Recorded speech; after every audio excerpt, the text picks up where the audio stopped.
everybody, welcome to the Black Sheep Props channel. I'm Steve and I'm here to teach you the tips, tools, techniques, and materials for building your very own super cool EVA foam props. Now in our last episode, making an EVA foam Clawshot Part 2, you saw us wrap up the build. You saw us do the claws, you saw us get the chain on here, you saw us get this little scrolly bit around the center part here. That was pretty much it. It was big, it was a lot of work, but it was not hard. You can totally nail this. Don't be intimidated. You can totally do this. But you know what that means. Since we completed it last episode, that means in this episode, making an EVA foam Clawshot Part 3, we are going to seal this thing and we're going to paint it. And you're going to see some craziness with the painting, but you're also going to see the same stuff we do all the time. Spraying, brushing, some fixes, really cool, really easy and fun. So that's it, man. If you're ready to hit it, let's make something. All right, we're out of the spray stand. We're gonna coat our Clawshot with our Plastidip. And you know what we always say, don't spray even outside in a well-ventilated area without your respirator.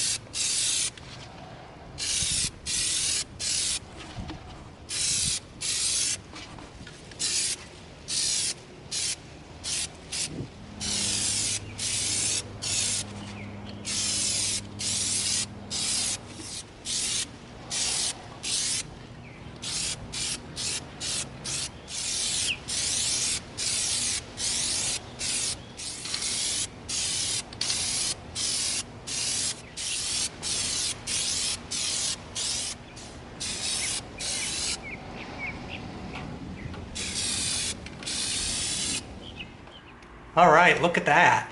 And yes, you might be asking yourself, is that blue? Yes, it's blue. I accidentally ordered blue Plastidip instead of black. So there you go. It's blue. But that shouldn't matter, because when we paint it, you are not going to know that it's blue. Kind of funky. A blue Clawshot, but there you go. Pretty easy. Stood out at the spray stand and hit it from a million different angles. The thing's pretty big. We went through an entire can of Plastidip and more to cover this thing, because you want to get it coated pretty good. And there you go. Almost every single thing got covered. A couple tiny little spots here and there that you can see some of the Sharpie lines just a tiny bit, but not a big deal. It's pretty covered.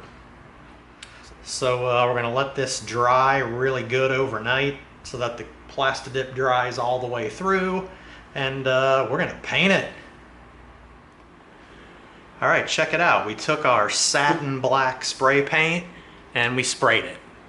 We were going to leave it blue Plastidip, but we realized we can't, because when we come in with our sponge brush and we start covering it, we want this to have a little bit of a rustic, distressed, kind of aged sort of feel, which means there's going to need to be black in all the crevices. So super easy fix, took us like 5 minutes, and we coated our blue Plastidip Clawshot with black. All right, now we're going to leave this alone. Let this dry, and then we'll come in and we'll paint it. All right, we're going to come in with our medium gray. We're going to start doing our claws.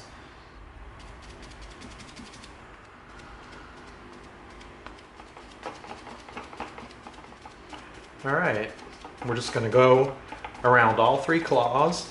We're going to get all the medium gray put on.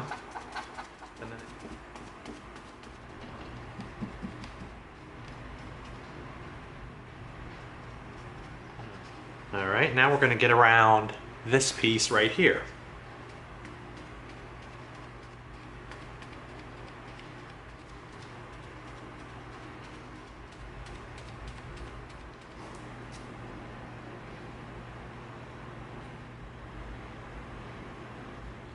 All right, We loosely covered this whole area, and down inside here underneath all these little arms. And again, we're not doing a solid coat. You can see the tones already changing. It's not completely covered. It kind of fades in and out a little bit, but that's okay. This is just the base layer. We're going to go over this with two other tones, with a light gray and a dark gray, to break it up, and it's going to look nice. All right. Okay, so now we're going to have to mix a color. All right, we're going to be going over this section and this section, and we need it to be kind of like a mixture of gray and brown. All right, there's some gray. We're going to come in with some brown. More brown we need in there. This actually is getting kind of close. We might be awful close here. Get some more brown in there. Oh yeah, look at that, man. That is nice. All right.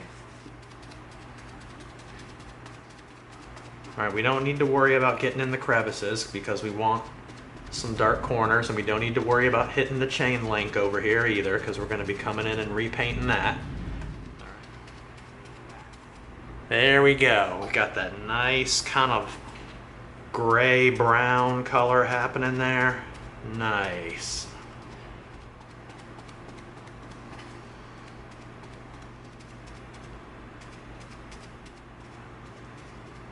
And we're just really jamming the sponge in there to get as far into the corners as we can.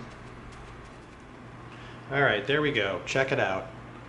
Really nice. All right, that is beautiful. That's exactly the color we wanted. All right, looking good. We're getting a bunch of base colors down. We're gonna go over all these colors with other tones just to break it up. So let's just leave this alone and let this all start drying. Okay, now we're gonna come in with our brown and some black. All right.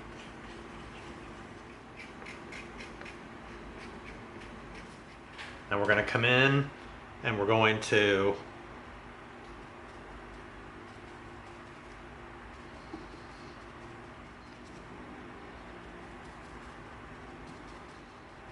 okay, there we go. We're just hitting the edges.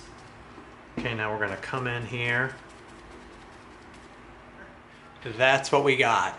Now we've got slightly darker brown.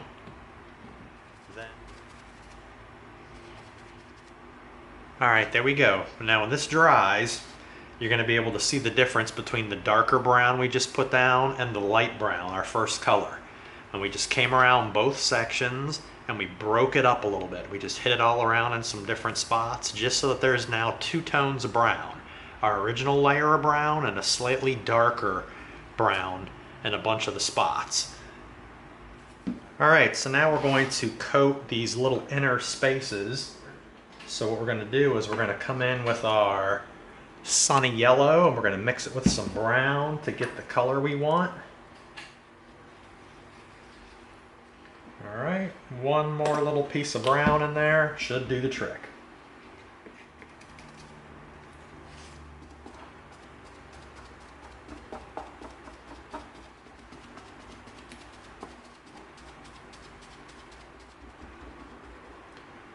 Okay, we've got our little inner spaces filled, and as you can tell, we've got a lot of black corners that are left untouched, which is exactly what we want.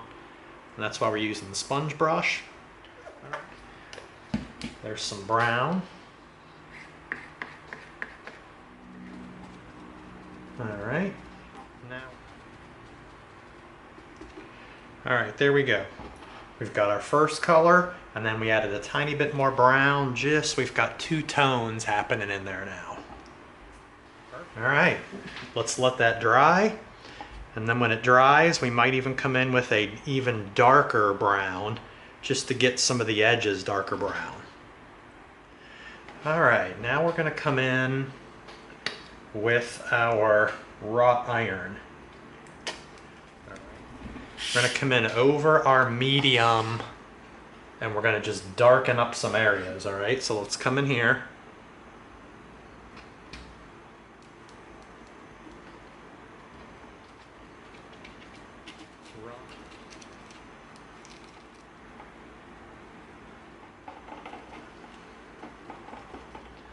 All right, see that?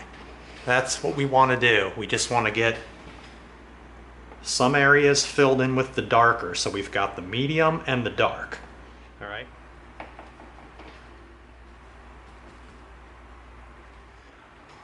All right, there we go.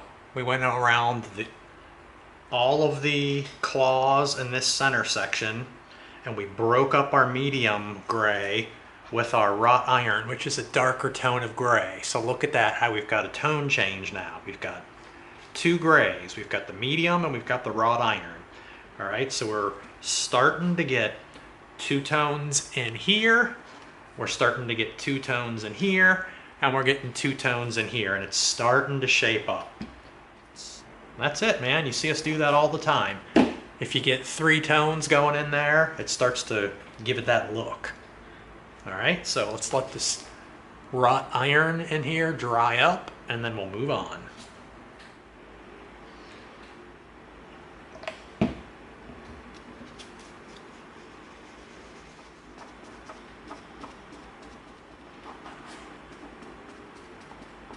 All right, got a little bit of wrought iron mixed with our brown.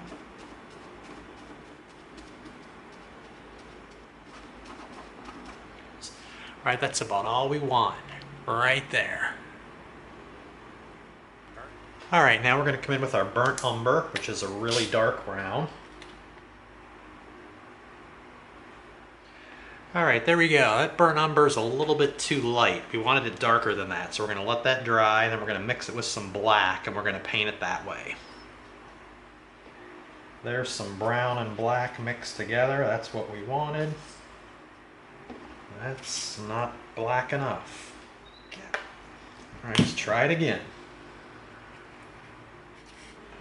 All right, that's better. Okay, we're going to come in. Nice, that's the color right there. All right, we're just going to come in with our brush. All right, now we're going to come down in here and we're going to get where we put that straight umber that wasn't dark enough. Oh, there we go. That's what we want. All right, we've got this really dark brown. Really nice. Really. All right, we're going to come in with our honeycomb. We're going to use our little sponge brush.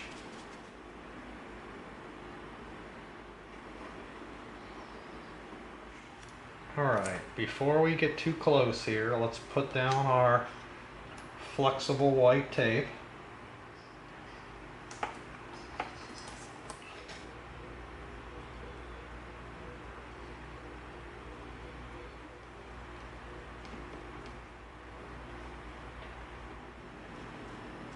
All right, so what we did too is we didn't cover it with a really solid coverage. We kind of left some of it not quite full. We wanted to be able to see a little bit of tone change, and we wanted to be able to see a little bit of the dark through there. So now let's be careful with this tape. Let's pull our tape off right there.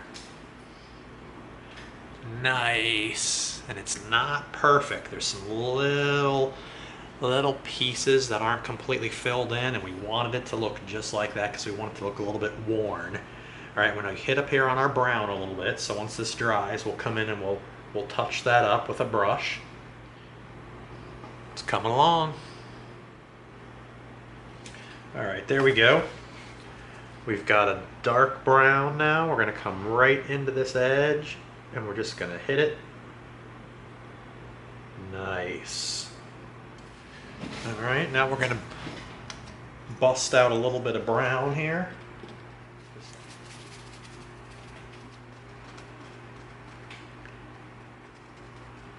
Fill in some areas more than others.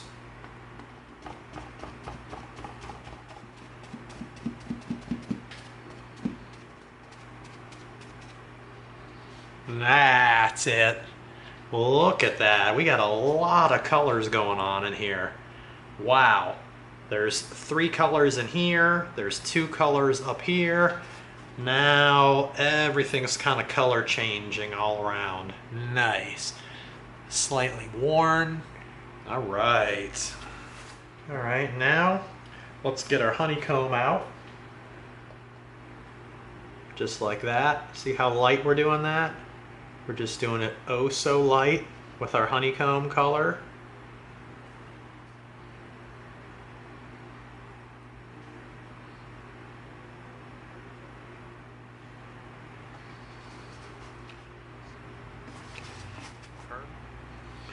All right, there we go.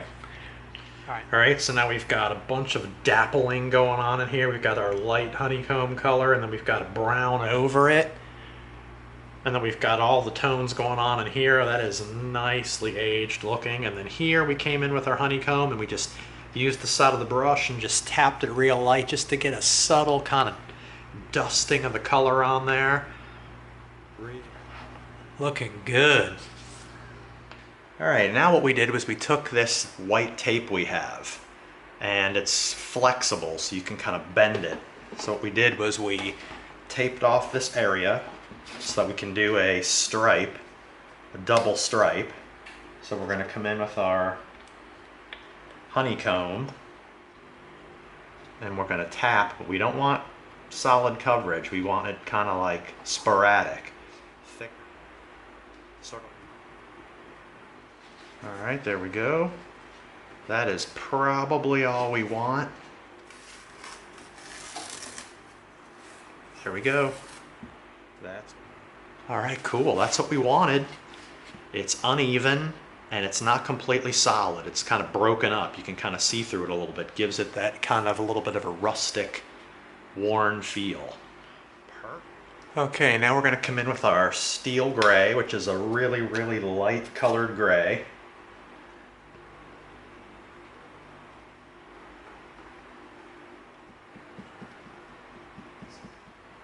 Perfect. All right, now we're just going to go around the other claws. All right, there we go. There is the light gray all around the edges of our claws. Now we've got 3 tones there, looking good.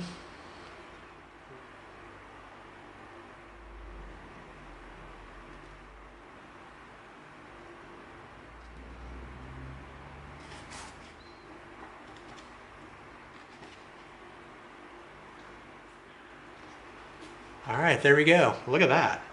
Looking good. We've got 3 tones of gray in here, the medium gray, the wrought iron, and now this really light gray on the edges. That's it. Super cool.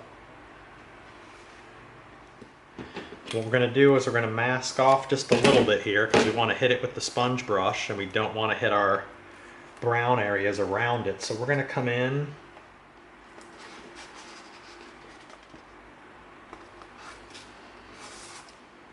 Now we're going to use our blue painter's tape to go. All right, there we go. Now we're going to come in with our silver.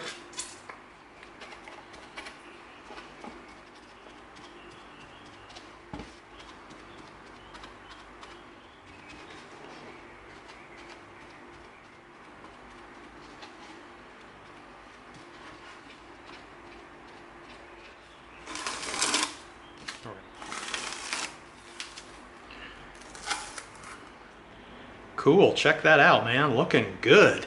And as you can tell, because we used the sponge brush, we didn't get way down at the bottom of our chain link or way down at the bottom of it in here, which is okay because the base is black.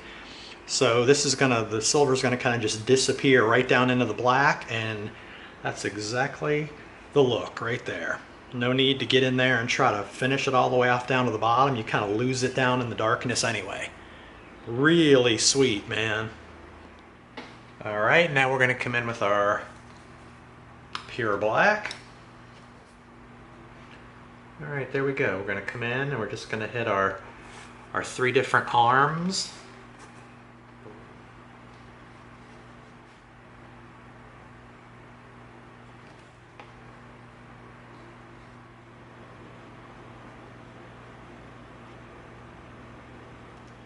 All right, there we go. We've got this one done, and we're just going to do the other 2. All right, there we go. All 3 arms are covered in black. We're going to let that dry.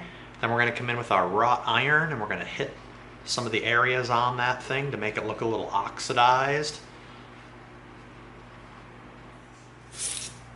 All right, now we're going to come in with our real brown. We're just going to dirty up our chain just a little bit. Randomly hit some edges and rub it.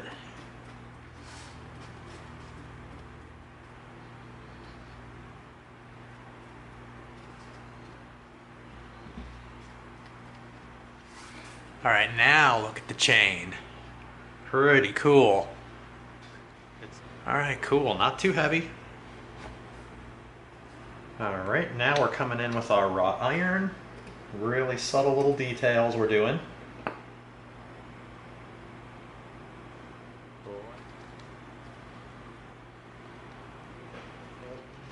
Subtle change there in our black areas all around, just where the tone is changing from black to the dark gray. All right, we're coming in with our medium gray.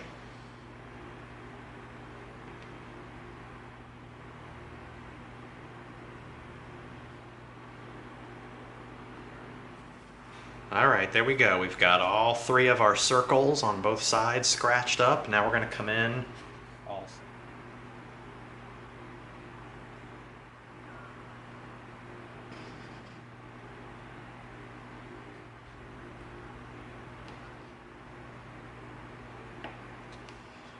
All right, dig that. Look at the black, the three black arms. We've got the medium gray. We used it to do little scratched up edges all the way around the three arms. Look at that. And I gotta tell you, man, when you're doing a Joker's dart gun, man, that's easy. Purple, red, white, black, silver, no fuss, no muss. But this was crazy. When you get into like the earth tones and we're doing tans and browns and mixtures of brown and gray, a lot of trial and error, a lot of mixing, but man, we kind of nailed it. This looks pretty good. All right, I guess that's about it, man. With that last scratched edge detail there, that brings our Clawshot build to a close.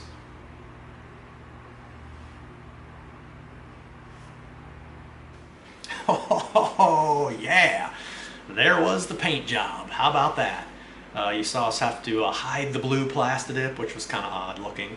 But the paint job was a little bit tricky. Not hard, but just tricky because you got to do a lot of trial and error to get the right browns and tans and combinations of brown and yellow or brown and gray to kind of get the feel you want. But then once you have a little test done, you can pour more paint and mix it up. And then you saw our usual kind of three tones everywhere. You've got light, medium, and dark everywhere just to give it that kind of changing, turning sort of a look. That turned out great, man. Love this thing. That's it, man. That pretty much concludes making an EVA foam Clawshot Part 3. Hope you liked it. If you did, give us a like, share us with a friend, and subscribe to this channel, because together we're going to go step by step through a lot more super cool builds so that you get the props you deserve. Thanks for coming. See you next time.